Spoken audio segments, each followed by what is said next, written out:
Hey guys, I'm going to be giving you a brief overview of Adobe MAX in under 3 minutes.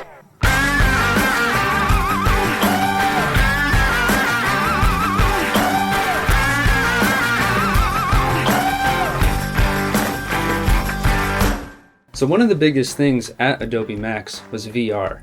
They had about 5 different setups in the community pavilion just for VR. One of the reasons that they were saying that VR is becoming such a big thing is because of how immersive it is. Immersion equals emotion, and emotion creates engagement.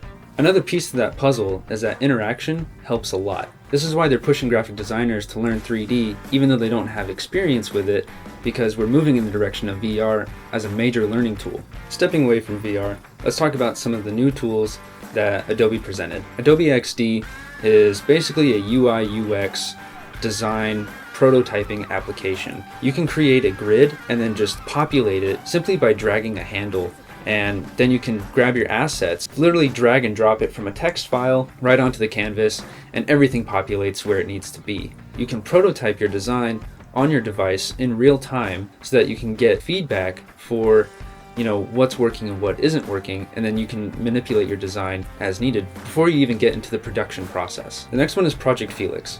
Project Felix allows the graphic designer to edit a 3D model in any way he likes, and he doesn't have to do it by reaching out to a 3D artist. If he already has the 3D model, then he can manipulate it as he wishes and get the end result that he wants without any previous 3D experience.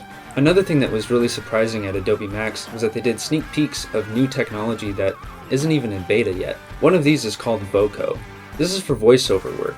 And what this program does is it analyzes the audio waveforms and pulls out the words. What you can also do is edit those words. And when you need to make a voiceover edit, grab the word, delete it, and type in what you need, and it'll analyze that person's speaking pattern and make it sound natural.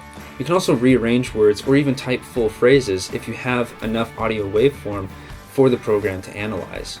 Another great tool that's coming out is called Quick Layout. Imagine you already have a design, but then someone comes back with a bunch of revisions.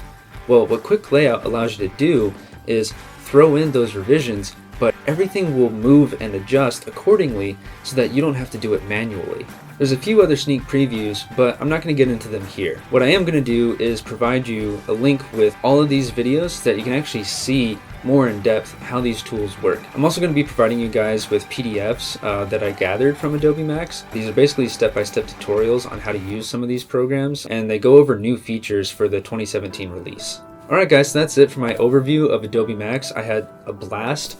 I learned a ton. And if you guys have any questions, please feel free to reach out to me. If there's any resources you feel like you're missing or that you want or you need more clarification on, then just let me know and I'll get that to you. Alright, that's it. Thank you guys.